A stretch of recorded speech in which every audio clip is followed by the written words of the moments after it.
정보가 있는 시사 토크쇼 장윤선의 팟짱. 아직도 홍삼만 드십니까? 홍삼만 드신 여러분 행복하십니까? 살림살이 좀 나아지셨습니까? 이제 마카 산삼을 드십시오. 마카 산삼. 잉카인들이 즐겨 먹었던 남미 페루의 산삼. 인체에 꼭 필요한 31가지 미네랄과 18종의 아미노산을 함유한 천연 종합 영양제. 세계적인 슈퍼푸드로 인정받아 전 세계가 열광하는 그것 바로 마카입니다. 페루의 마카와 우리나라의 산삼을 하나로 만들었습니다. 마카 산삼. 이게 다가 아닙니다. 20년 경력 전문가의 자문을 받아 우리 몸에 좋은 11가지 원료까지 하나로 만든 건강 푸드 마카 산삼. 이제 홍삼 가격으로 마카 산삼 드십시오. 와, 이거 남자한테 딱이네. 딱이야. 애미야, 나한테도 딱이구나. 엄마, 나도 마카산삼. 나도. 검색창에 마카 산삼 또는 영한 네이처를 검색하세요. 영한 네이처 마카 산삼이 답입니다. 마카 산삼을 꼭 기억하세요. 우주에서 마카와 산삼을 하나로 만든 회사는 영한 네이처가 유일합니다. 유사 검색어 회사에 주의하시고 영한 네이처를 꼭 확인하세요.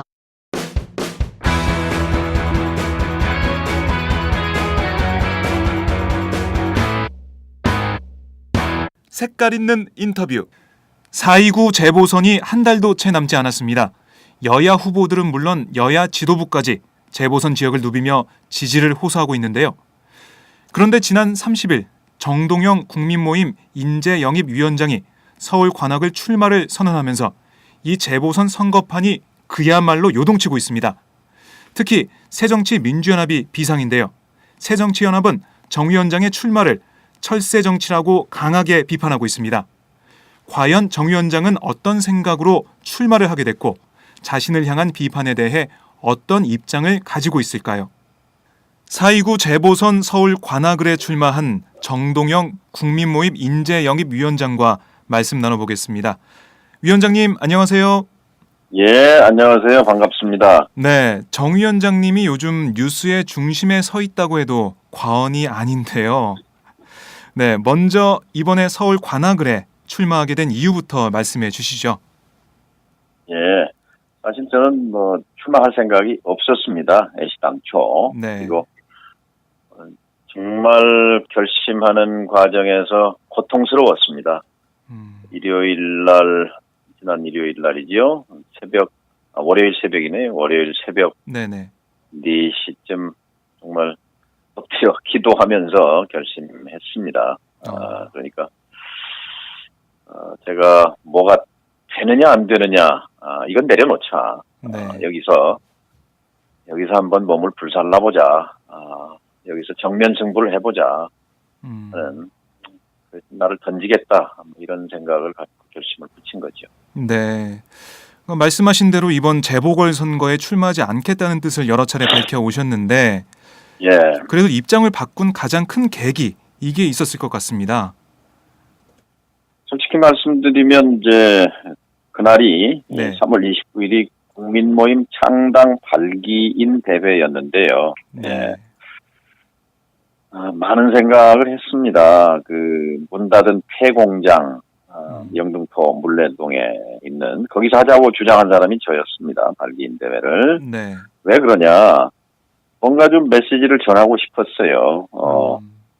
지금 정치가 폐공장 상태거든요. 정치가 안 돌아가요. 네. 국민의 삶과 이게 떨어져 있거든요. 네. 장사 안 되고 취직 안 되고 정말 고단한 삶인데 정치는 헛바퀴, 야당은 헛바퀴 돌고 있단 말이죠. 네. 그 폐공장에서 발기인 대회 하는 시간 내내 기름때 묻은 작업복을 입고 새벽부터 밤까지 인생과 청춘을 바치며 이 공장을 거쳐갔을 수많은 사람들, 네. 노동자들, 그분들은 지금 어디에 계신 건가? 그분들의 노후는 편안한가? 네. 또 그분들의 자식들은, 아들, 딸들은 어떤 교육 기회를 받았을 것인가, 또 그들의 삶은 어떤 것인가, 그리고 정치는 무엇인가, 그분들에게 네. 이런 생각을 했습니다. 국민 모임 만들겠다고 작정한 게 네. 또 그런 발기인 대회 한 취지가 거기에 있는 거거든요. 그런데 음. 4월 29일 선거 끝나고 나서 빈손, 아무것도 손에 쥐는 게 없으면 창당의 동력을 어디서 찾을 것인가 좀 답답했습니다. 네. 저는 이 국민 모임 창당에 무한 책임을 느끼고 있습니다. 그래서 본격적인 그날 사실은 기자들에게 약속한 시간이었거든요. 3월 네, 20일은 그러셨죠. 입장하겠다 그랬는데 네. 하루만 말미를 더 달라. 하루만. 막바지 고심을 하고 있다. 네. 솔직히 말씀드리면 그때까지도 제 마음을 몰랐습니다. 어떤 결정을 할지. 네. 하루만 말미를 더 달라. 음. 그날 저는 이제 성당에 나갑니다만 네. 영성제 기도문이 이런 거였습니다. 음. 아버지, 이 잔이 피할 수 없는 것이라서 제가 마셔야 한다면 아버지의 뜻대로 이루어지게 하소서. 그게 그렇게 마음에 닿았어요. 네. 이게 피할 수 있는 건가, 피할 수 없는 건가. 이건 내가 결정하면 되는 건데 네. 네. 피해버릴까, 피할까. 네. 이런 유혹에 시달렸습니다. 아. 결국은 아니다. 음. 내가 짊어질 수밖에 없다. 나를 던지자, 나를 네. 사르자. 이런 판단을 한 거죠. 이런 결심을 한 거죠. 네, 기도하는 마음으로 기도를 통해서 출마 결심을 하셨는데 예. 출마 선언을 보면 이런 단어들이 있습니다. 진보적 대중정당, 대중적 예. 진보정당 이걸 강조하셨는데 이게 무슨 예. 의미인가요? 예. 그러니까 지금 사실 진보라는 용어가 지금은 인기 있는 용어가 아니지요. 네, 네. 그러나 우리 사회는 진보해야 합니다. 진보가 다른 겁니까? 오늘이 어제보다 낫고 내일이 오늘보다 나은 거지요. 그러려면 변화해야 된다는 건데 이대로가 좋다는 사람을 기득권이라고 그러잖아요. 네. 그런데 지금 여야는 다 기득권 정당으로 보이거든요. 예를 들면 선거제도 이대로가 좋다는 거예요. 그렇죠? 네. 물론 차이가 있죠. 차이가 있지만 그게 본질적인 차이가 아니라는 것이지요. 그런 점에서 대중은 민주주의의 주체 아닙니까? 민주주의는 가난한 보통 사람들, 네. 대중을 위해서 만들어졌고 대중민주주의라고 하지 않습니까? 그런데 대중은 지금 대상일 뿐 주인이 아니에요. 이 민주주의의 내용에 중심에 대중이 들어와 있지 않거든요. 네. 대중이 주인이 되는 정치, 이걸 해보고 싶은 거예요. 이게 진보적 대중정당이고 대중적 네. 진보정당이고 학문적으로는 이제 여러 가지 분류가 있고 개념 정의가 있겠지만 그것이 중요한 게 아니라 저는 진보가 중요하고 대중이 중요한 거다. 가난한 보통 사람들이 뭉쳐서 그걸 대변하는 정치 세력이 있는 나라는 예외 없이 다 복지국가잖아요. 네네. 우리가 부러워하는 유럽의 복지국가들은 다 대중의 요구를 받아서 사회의 진보를 위해서 다 복지국가로 갔습니다. 우리도 그런 정치 좀 해보자는 거지요. 숫자는 압도적으로 많잖아요. 그분들은 다 좀 보살펴달라. 의료, 주거, 교육, 노후, 보육. 자, 이거 어떻게 개인이 다 알아서 다 열심히 하면 다 부자 된다는 이명박 철학 말고 국가가 좀 보살펴달라, 거들어달라 하는 게 대중의 요구인데 이 대중의 요구를 정확하게 받들어 모시는 정치 세력이 부재한 상태다. 저는 그렇게 봅니다. 네. 그래서 국민 모임이 성공해야 된다. 그런데 국민 모임이 성공하기 위해서는 내가 여기서 짐을 지지 않으면 4.29 이후에 또 무슨 기회가 올 것인가. 그것이 저를 던지게 된 계기입니다. 네. 그리고 관악을 선거를 중대한 선거라고 규정을 하셨는데 예. 관악을 선거 왜 그렇게 중대한 선거라고 보신 건가요? 중대 선거라고 이름 붙인 것은요. 네. 1년짜리 국회의원 선거가 아니다. 제가 여기에 그 1년 국회의원 하겠다고 지금 뛰어든 게 아니지 않습니까? 네. 이 저는 야합 구조라고 봅니다. 사실은. 네네. 이걸 깨뜨리는, 한 한석 1년짜리 의석을 놓고 하는 보궐선거지만 네. 이게 중대한 의미가 있구나라고 해서 제가 중대선거라고 이제 규정을 한 거죠. 네. 지금 여야가 기득권 정치라고 비판을 하셨는데 예, 특히 야권에서 또 야권 예. 지지층들이 많은 또 주목을 하고 있습니다. 그 예. 새정치민주연합의 행보에는 어떤 점이 문제가 있다고 보셨는지 뭐 구체적인 예가 있으면 좀 들어주시겠습니까? 연말정산 보셨잖아요. 네네. 연말정산 파동 때 그 책임자가 청와대입니까? 여야입니다. 여야가 사이좋게 합의하고 상임위, 본회의 다 만장일치로 거의 뭐 몇 명 빼놓고 다 통과시켰잖아요. 네네. 그래놓고 손가락질 하는 거거든요. 그다음에 뭐 이완구 총리 뭐 껴안고 눈물 흘리는 그 야당 아닙니까? 네. 그렇잖아요. 국민 정서가 동떨어져 있어요. 그게 기득권 아니고 뭡니까? 네. 세월호 이번 4.29 보선이 네. 4월 16일 날 시작합니다. 4월 16일이 무슨 날입니까? 4월 16일 날 아침 우리 국민의 1년 전 4월 16일 날 아침에 우리 국민들 심정이 어떠했습니까? 자, 그때 다 다짐했어요. 네. 4.16 이전의 대한민국과 4월 16일 이후의 대한민국은 달라져야 한다. 그런데 달라지게 하는 주체가 여당 아닙니까? 네. 야당은 어디 있었습니까? 지금 야당은 어디 있는 겁니까? 이런 거 빼놓고 무슨 정치가 있습니까? 이게 정치잖아요. 정치가 실패한 정치거든요. 네. 실패한 정치 왜 실패했냐? 기득권 정치이기 때문에 대중과 떨어져 있기 때문에 네네. 뭐 말할 게 많죠. 담배값 국민 네. 건강 위해서 올린다고 했는데 국민 건강 위해서 올린 게 아니잖아요. 솔직히 네. 말 안 하지 않습니까? 여당이. 그렇잖아요. 자, 사드, 네. AIIB 여기에 야당이 어디 있었습니까? 없잖아요. 지금도요. 네. 그러면 이 야당을 가지고 그냥 요행이 정권 교체를 바라본다? 그건 아니라고 봅니다. 도대체 예. 야당이 집권해야 할 이유가 뭐냐? 라는 것을 내가 관악에서 묻고 싶다는 겁니다. 관악을 네. 선거에 1년짜리 국회의원을 하겠다는 것이 아니라 그것이 네. 목표가 아니라 야당의 노선을 심판하겠다는 것입니다. 그런데 뭐 이런 주장도 있습니다. 이런 지적도 있습니다. 새정치연합에 문제점이 있다면 예. 내부에서 바꾸시지 왜 예. 탈당을 했냐 이런 지적도 있고 뭐 권노갑 새정치연합 고문은 뭐 언론 인터뷰 이런 데서 있을 수 없는 일이기 때문에 용서할 수 없다 이런 원색적인 비판도 나오고 있습니다. 여기에 대해서는 어떻게 생각하십니까? 네, 뭐 권 고문님의 원로로서의 네. 고언 뭐 달게 봤습니다. 뭐 저 어른으로서 그런 걱정하시는 건 뭐 당연하죠. 네.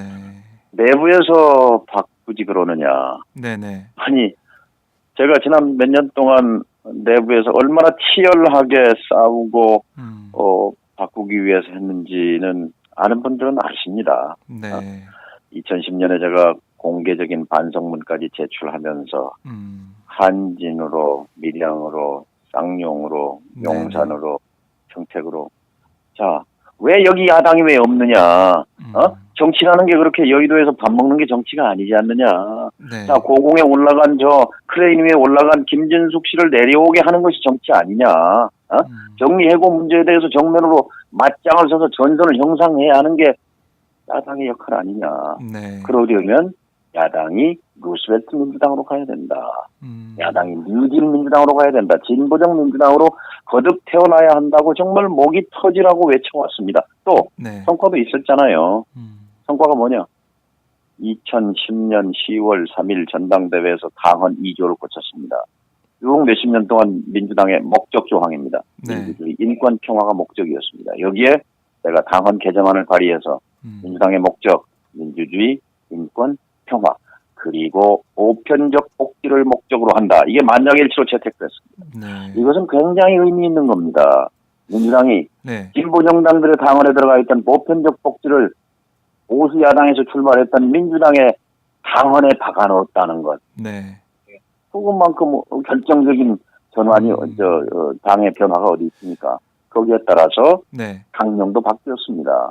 노동의 가치, 동일노동 동일임금, 그리고 경제민주화, 네. 복지국가. 자, 2010년, 11년, 12년 쭉 그런 실천과 성과 속에서 대선이 있었습니다. 총선이 있었습니다. 네네. 이명박 정부 5년 차에 치러진 총선 결과가 어땠습니까? 과반수를 여당에 헌납했습니다. 누굽니까? 네네. 그때 지도부가 어떤 사람들입니까? 그 지도부가 대선을 치렀습니다. 네. 대선에서 경제 민주화와 복지국가의 깃발을 누구의 손에서 그게 나붙겠습니까? 박근혜 후보가 아닙니까? 네. 그때 한나라당, 새누리당 당원의 보편적 복지가 있었습니까? 강령의 무슨 경제 민주화가 있었습니까? 네. 이게 왜 그렇게 됐습니까? 장수는 문재인, 박근혜였는데 왜 박근혜의 손에 복지국가와 경제 민주화의 깃발이 들려 있었다는 겁니까? 네? 왜 그것을 지금 성찰하지 않습니까? 네. 저는 그러기 때문에 이 노선으로 가서는요. 네네. 그리고 갈기자 노선이잖아요. 갈기자. 어? 설사 노선입니다. 말하자면 너무 왼쪽으로 갔다 서민, 약자, 한진, 강정, 또 용산 쫓아다니는 정동영을 두고 하는 얘기죠. 네. 한미 FTA 반대. 이래가지고 너무 우리가 좌클릭을 했기 때문에 네. 중도화, 보수화해야 된다. 이게 음. 지금 민주당의 입장 아닙니까? 네. 어? 그런 갈기자로 목소리가 간 나왔었죠. 거지요. 예. 그렇죠? 갈기자 노선 갖고는 안 된다는 거죠. 갈기자로 왜 가느냐? 철학이 없기 때문에 그렇습니다. 왜 정치를 하는가? 부귀 영화를 위해서 한다고 말하는 사람이 어디 있습니까? 개인의 영달을 위해서 한다고 말하는 사람이 어디 있어요? 다 거룩한 말씀하지만 문제는 실천입니다. 130석을 가지고 뭘 지금 실천하고 있는 겁니까? 네. 뭘 의제화하고 있는 겁니까? 며칠 전에 내봤습니다만 저 쌍용차 굴뚝에 작년 12월 13일 올라가서 이 엄혹한 겨울을 네. 그 노동자들이 저 고공이가 외칠 때 한 번이라도 야당 지도부가 이렇게 왔습니까? 자, 도저히 땅 위에서는 외칠 수가 없어서 들어주는 사람이 없어서 고공에 올라갔는데 네. 자, 이런 갈등과 이런 절규를 이걸 정치 의제화하고 전선으로 만들어서 싸우는 것이 야당의 몫입니다. 그런데 싸우는 야당으로는 정권 못 잡으니까 네. 화합하는 야당 하겠다? 저는 이것을 용납할 수 없는 겁니다. 네. 정동영이를 용서할 수 없다. 그랬다고 합니다만 네네. 누가 누구를 용서합니까? 저는 그런 노선을 용납 못하는 겁니다. 정동영 왜 안에서 싸우지? 안에서 싸워왔습니다. 네. 그러나 내부 권력 투쟁에서 번번이 패배했습니다. 인정합니다. 네. 저는 아무것도 아니었습니다. 당내에서. 결국은 밀려났습니다. 그리고 당은 원대복지 폐기했습니다. 물거품이 되었습니다. 네. 보편적 복지에 당원은 삭제되었습니다. 그 당에서 더 이상 당내 투쟁은 의미 없게 됐다고 봤기 때문에 다른 길을 선택한 겁니다.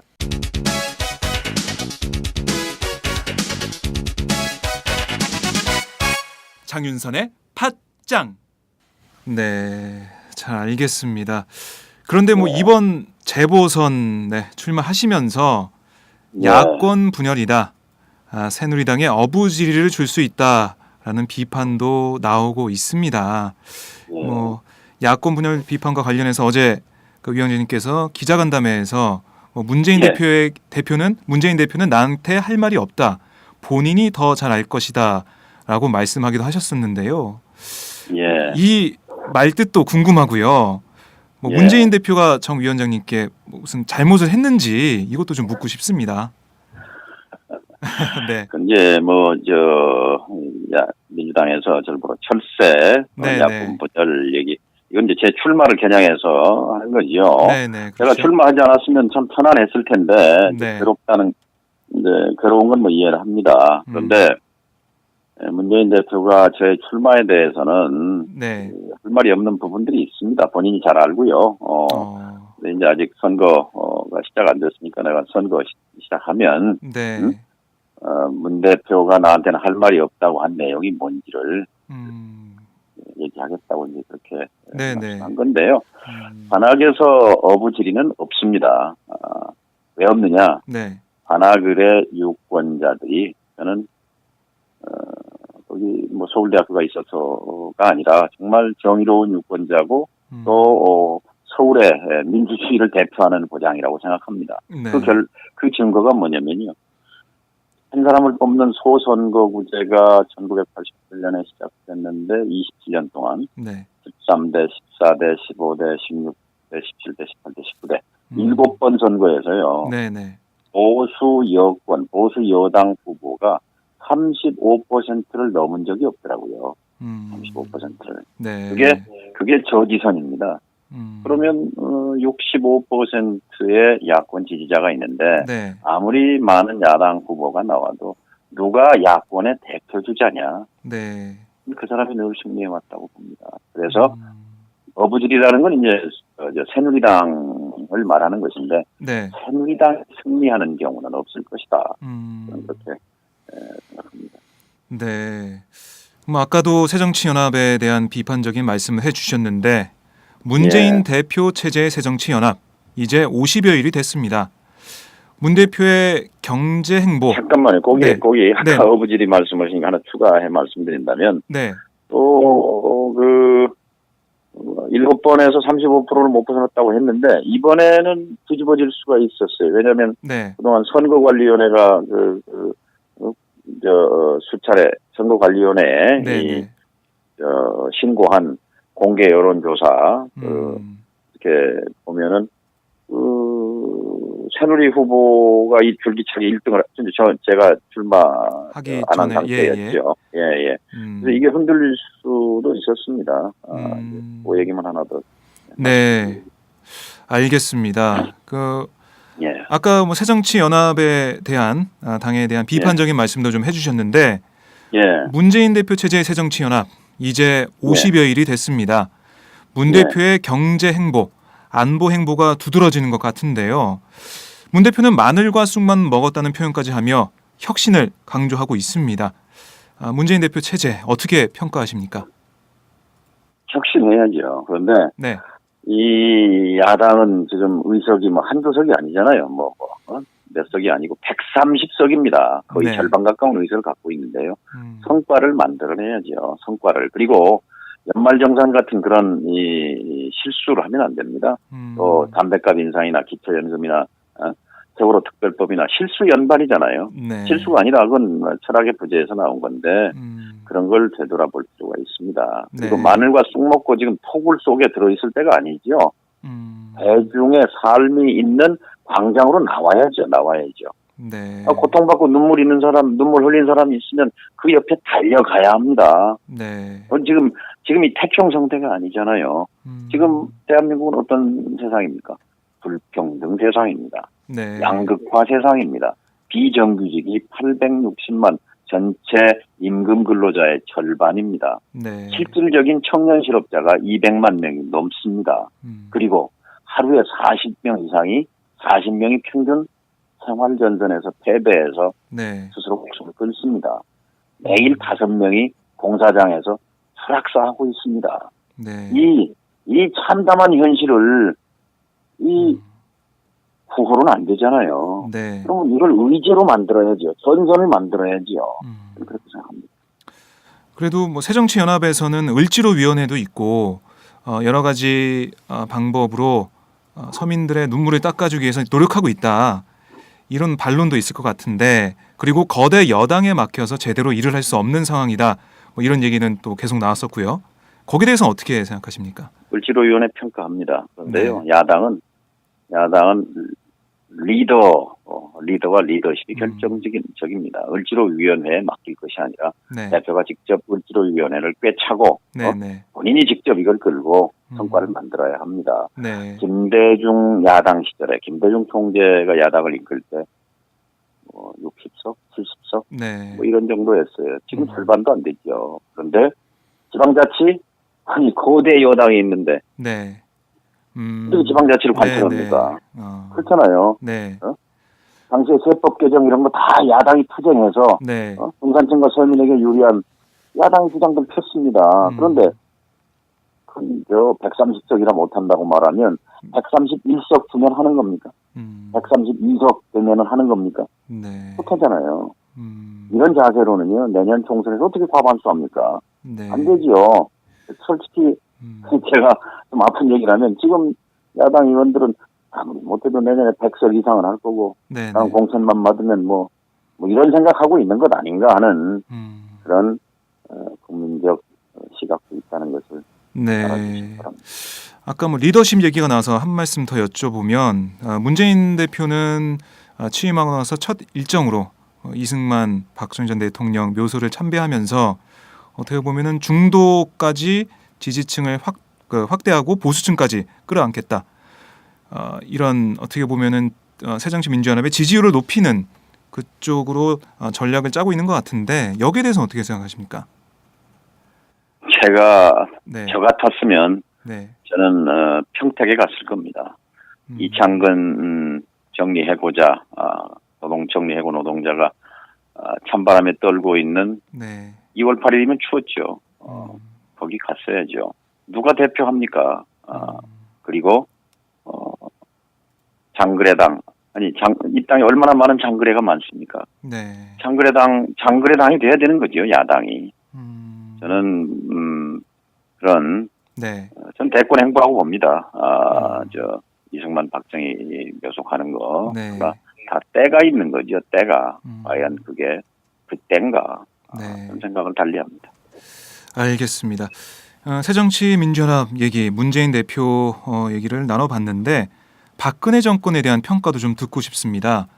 요즘 보면 박 대통령의 지지도가 하락하는가 싶더니 반등하는 분위기인데요. 어떻게 보십니까? 박근혜 정부에 대한 제일 핵심 평가 기준은요. 국민의 삶의 지표입니다.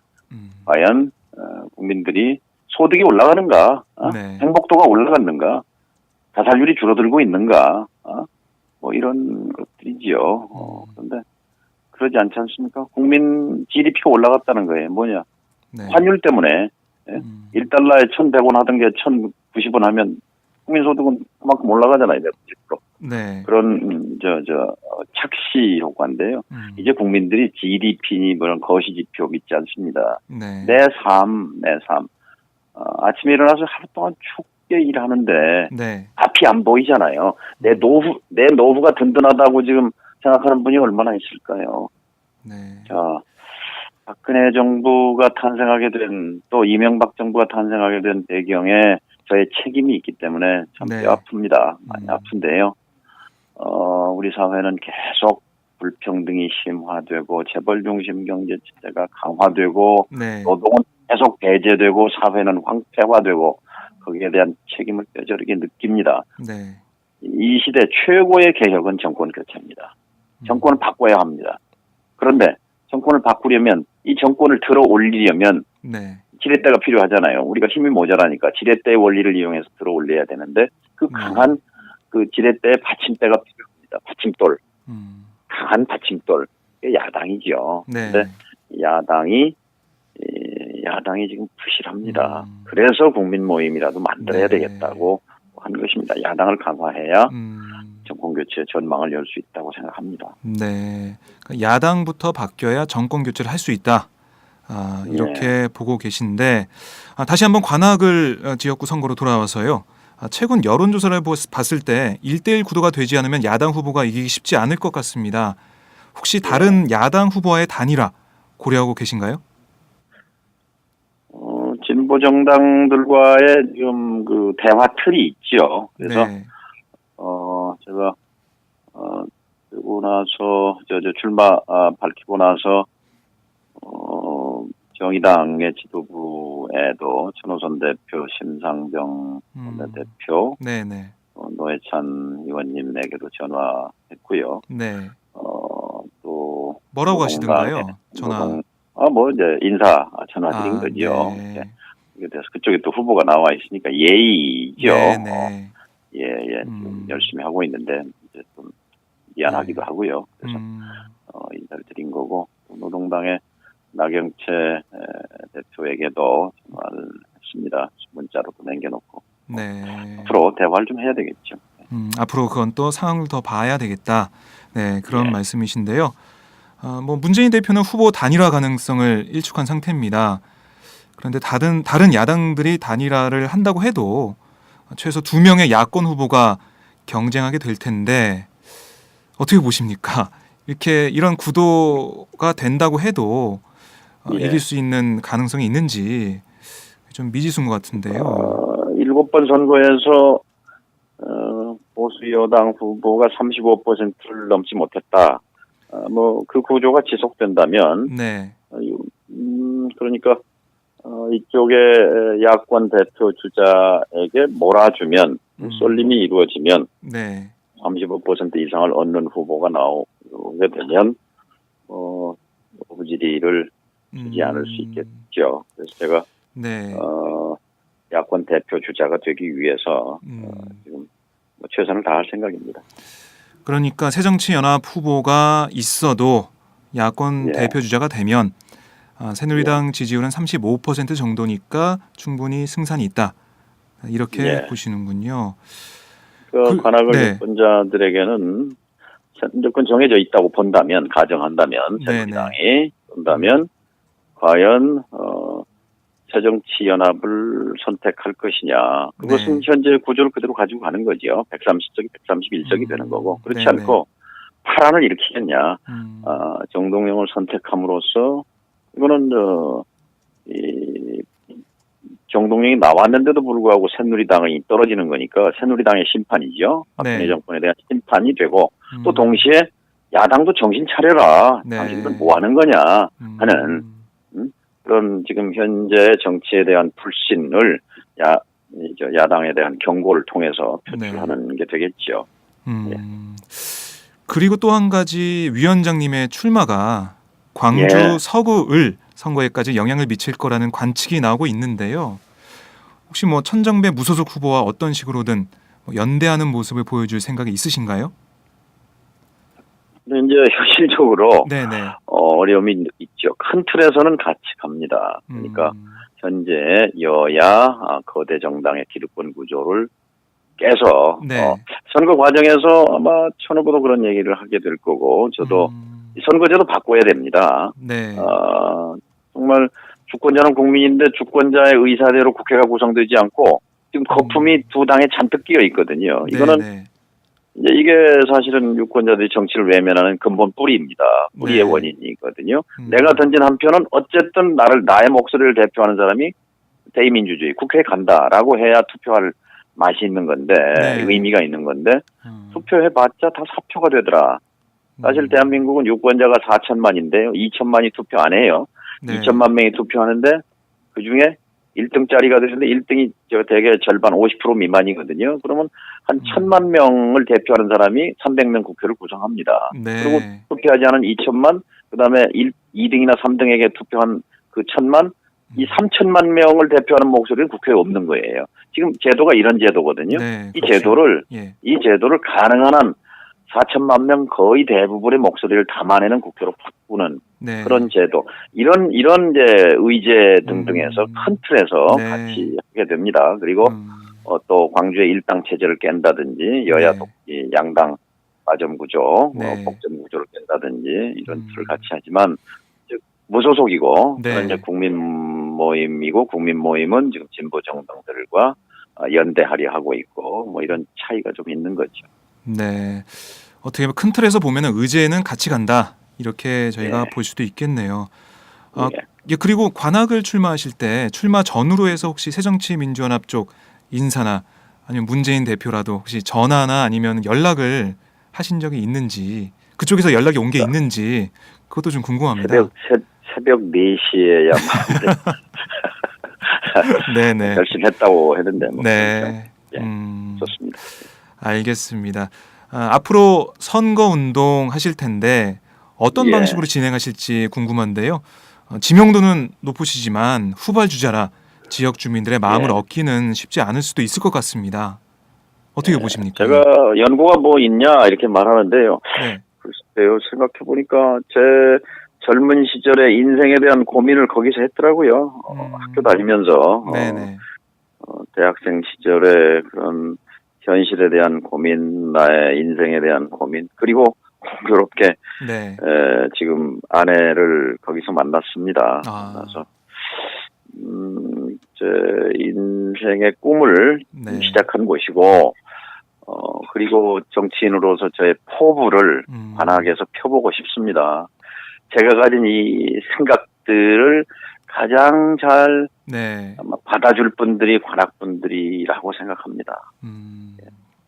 그런 말씀을 드리고 싶습니다. 네. 동네 골목 다니면서. 잘 알겠습니다. 네.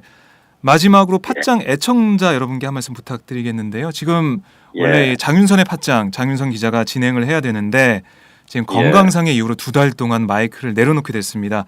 그래서 제가 대신 저 장윤선 부장께서 빨리 네. 복되셔서 복귀하시기 바라고. 그런데 또 네. 박정호 진행자 잘하시네요. 아, 그래서 그런가요?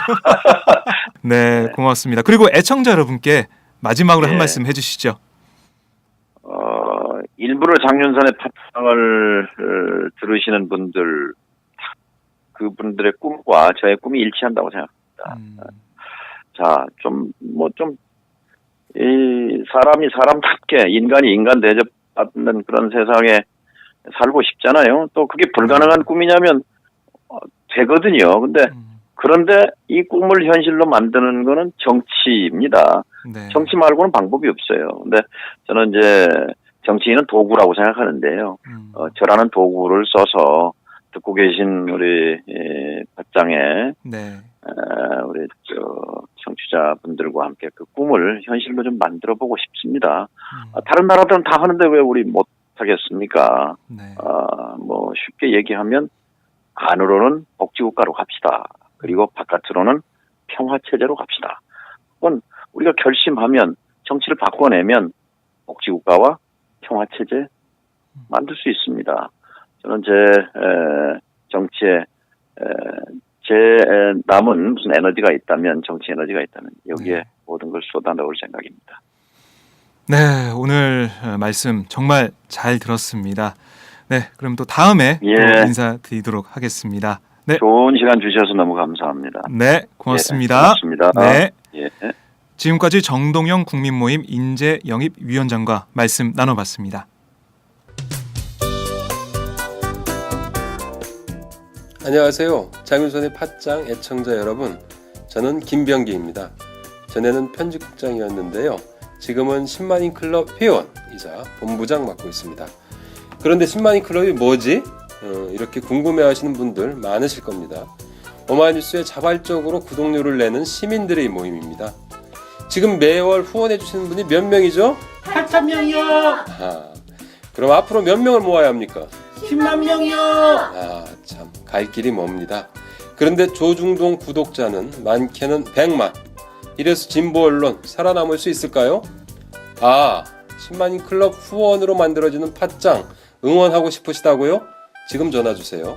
02-733-5505로 전화하셔서 내 손번호 274를 꾹 누르세요. 오마이뉴스 기사의 모든 기사 하단에 동그란 주황색 배너를 누르셔도 됩니다. 여러분들의 참여로 팟짱이 웃음소리 더 커질 수 있습니다. 감사합니다.